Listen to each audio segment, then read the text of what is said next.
President Trump be able to do his diplomatic work regardless of what is going on in Washington right now? I believe so. I think certainly as far as Saudi Arabia is concerned, this is a very important trip. It has obviously, it is planning on having several summits. One of them is a bilateral meeting with President Trump. There's also meetings with the GCC leaders, and there's a wider meeting that brings leaders from the Arab and Islamic worlds.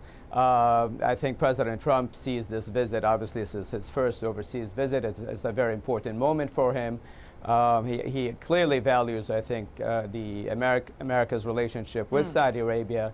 He has repeatedly said that defeating the terrorist group known as the Islamic State is his #1 priority. I think he views Saudi Arabia as an indispensable ally in this fight. And I think he'll have a very fruitful meetings with Saudi Arabia as well as with the leaders of the other Arab and Muslim countries who will attend the summit. Mr. Pavel, what about you? I mean, of course, you worked for the previous administration, probably have very different views. Well, I think there's a really historic opportunity, and I don't use that word lightly, to really realign U.S. relations with the Saudis and the United States Gulf allies, really strengthen the U.S.-Israeli relationship, and accomplish a lot of important objectives. But I think there's also a huge downside risk. Let's not be too polite about it. I mean, if the president goes off script in a sensitive setting, saying the wrong thing, freewheeling it with some words that aren't, that don't help, then this could be also a very damaging trip. So we will see which of the President Trumps we get, the one that did a very good job, masterful with President Xi Jinping, or if we get more of a President Trump who was there with Chancellor Merkel of Germany, which went very bad very quickly. Mr. Nazer, before I go to the Chinese guys, I do want your judgment on that as well. I mean, probably the Saudi king and the Israeli prime minister are already used to the kind of styles President Trump is, at least when it comes to rhetoric. Right. So I think that, frankly, whatever was said during the campaign is ancient history at this point. I think that President Trump has already met with the Deputy Crown Prince, Mohammed bin Salman. He visited Washington, D.C. 2 months ago in March, and they had a very good, productive meeting, and that has led to this. I think that probably played a big role in President Trump's decision to make Saudi Arabia the first country to visit on his first overseas trip. Like I said, I think U.S.-Saudi relations are multidimensional. There's a political, military, economic, and cultural component. Frankly, I fully anticipate that the meetings will go very well and will push this relationship into the future in a very positive way. Yeah. Mr. Yang, do you think the trip overseas, the very first one, if let's just say it is being done in a way that is not really beyond the imagination, will that be a plus for President Trump to handle his own political issues back at home? Well, I think no matter what the real purpose is, that the first trip to the Middle East can play a role to diversify the pressures and attentions on this administration in Washington, D.C. Everyone knows Middle East is a really troublesome area, and the president's first trip targeted at the most troubled area will call a lot of attentions. And basically, the trip will produce two results. Number one, it will be helpful to reduce some uncertainties of American foreign policy towards the Middle East. Particularly Saudi Arabia. Yeah, and among all the Arabian countries, I think Saudi Arabia is the easiest goal to achieve that purpose. And secondly, President Trump has to revise to some degree what he used to say and what he used to do, like travel ban on Muslim. So he need to repair the broken relationship through the very wanted, successful visit to Saudi Arabia, not only Saudi Arabia, but also for the Arab world. Mr. Pavel, of course, it's not the president that is doing every work. It has to be a staff that is preparing for all of the talking points, the possible agreements, and the photo opportunities. At this point, do you know much about what is likely to be achieved, some of the most important talking points, particularly given the fact that it seems that President Trump is still having some disagreements with how bureaucracies are being run in Washington? Well, I just came back from the region. I was in the Gulf a couple of weeks ago, and there's almost a euphoria. That's a little dramatic, but not too dramatic. There's almost a euphoria about this president. It's no secret that the Gulf leaders were not happy with the Obama administration and President Obama himself, and I think the feeling was mutual, especially with President Obama saying some things towards the end of his term about sharing the region with Iran, for example. But the Gulf leadership is really welcoming of President Trump because they know he's going to be very tough on Iran, and that is their foremost concern. They're worried about ISIS, they're playing roles in the operation, but they're really focused on the major threat that Iran poses in many different ways. And so I think the main purpose of this visit, the talking points are to reaffirm that Trump is going to be tough on Iran, and then to plan maybe subsequent steps on how the U.S. and the GCC will go together to strengthen their relationship to deal with this challenge. But, Mr. Nazer, I have to raise that question. It's a legitimate question, I think. And I mean, with all the debates going on about what has exactly happened during the election concerning the Trump administration, how much of what President Trump promised are likely to be the things going to be implemented for the future, not to mention the danger of his own presidency? Right. Well, I mean, as far as the trip is concerned, like I said earlier, I think whatever is going on domestically here is Washington will have very little bearing on the summits and the meetings in Riyadh. I think that well, foreign maybe policy will on be the front and surface. center. Well, Mr. Nazer, may I just interrupt? Maybe on the surface, but you cannot just brush it off, because there is a danger that what President Trump promised is not likely to be implemented by bureaucracies. And meanwhile, there is a danger there might be something happen to the presidency. Whatever is being promised might not likely to be the future policies anyway. So, Mr. Nazer, I want you to be frank with us about all of this. And this is very important. Right. I mean, I am being frank. Like I said, I think this is a very important visit. I think it's very important for President Trump. It's very important for Saudi Arabia, and very important for the countries taking part in the summits that are planned. Again, I think that, as Barry said, I think that the war against international terrorism, specifically Daesh, will be front and center of the discussions. President Trump has been very consistent during the campaign and since he's become president that this is his #1 priority.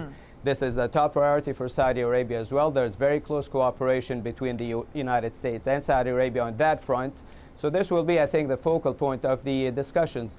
But again, as Barry said, I think that the concerns about Iran are not just, you don't hear those just in Riyadh and Washington, you hear them across capitals around the world. It's not by accident that Iran has found itself as the international pariah that it is now, and so there is concern about its policies as well.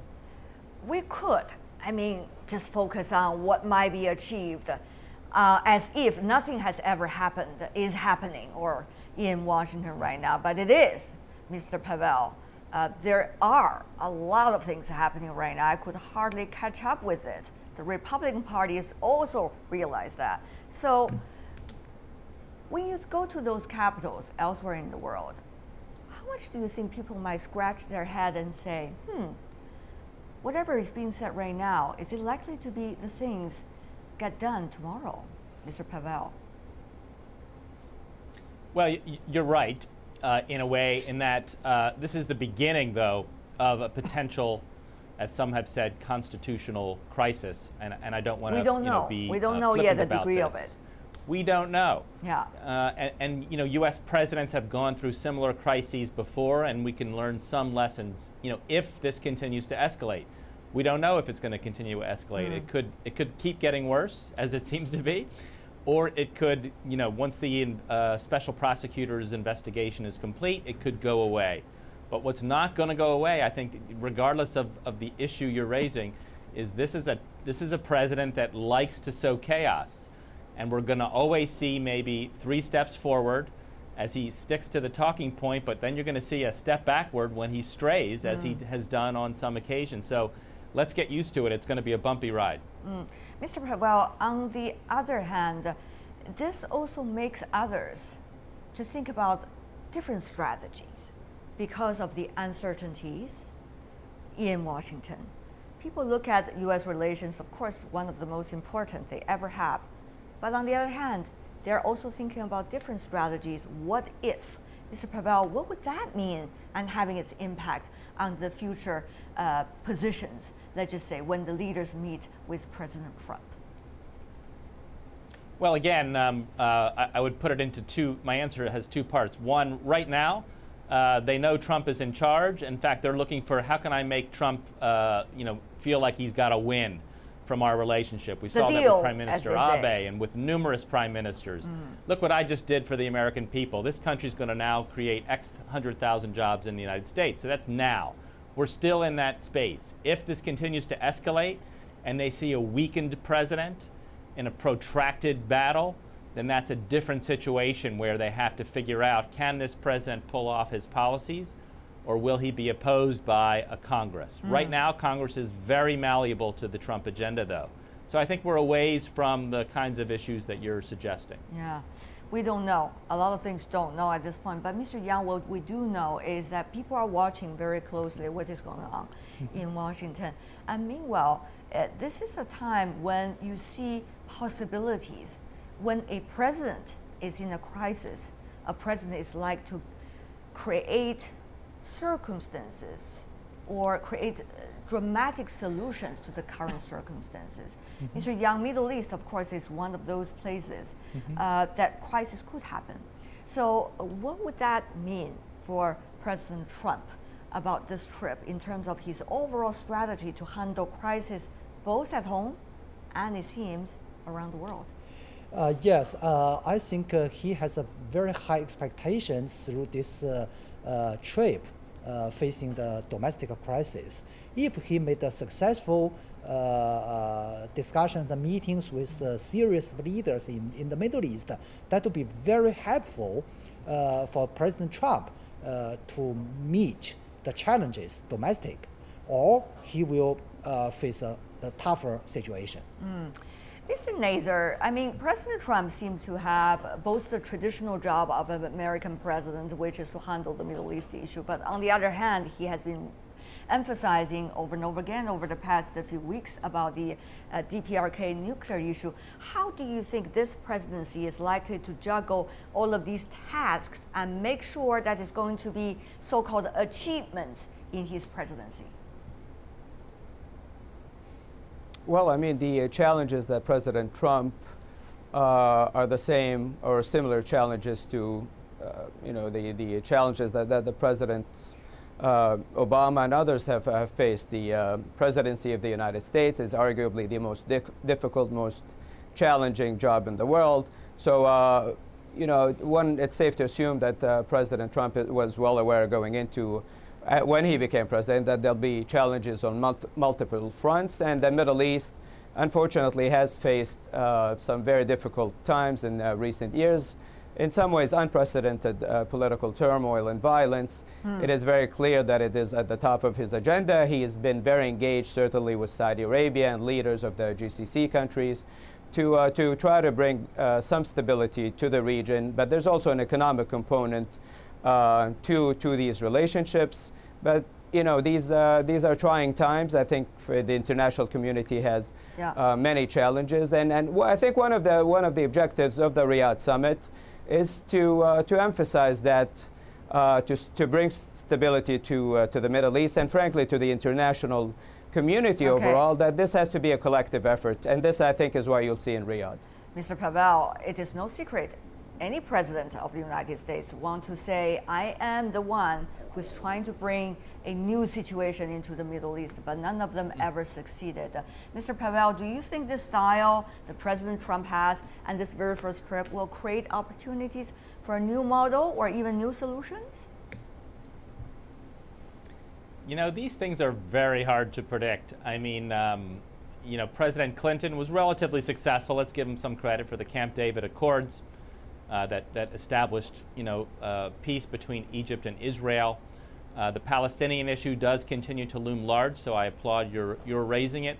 It's really hard to predict. This is a transformational president. He wants to change the agenda. He wants to have bold solutions. So he could be the type of president that does this. And let's also remember that it was President Richard Nixon who changed the nature of the U.S.-China relationship in a very big and bold way. So these things are very hard to predict, but I like the boldness aspect, because I think this is a time in history when we need bold leadership, but hopefully it's careful and well thought through. Hopefully that boldness is in the right direction. Thank you so much, gentlemen, for joining us. Xiyu, Barry Pavel, and Fahad Nazer. Thank you so much.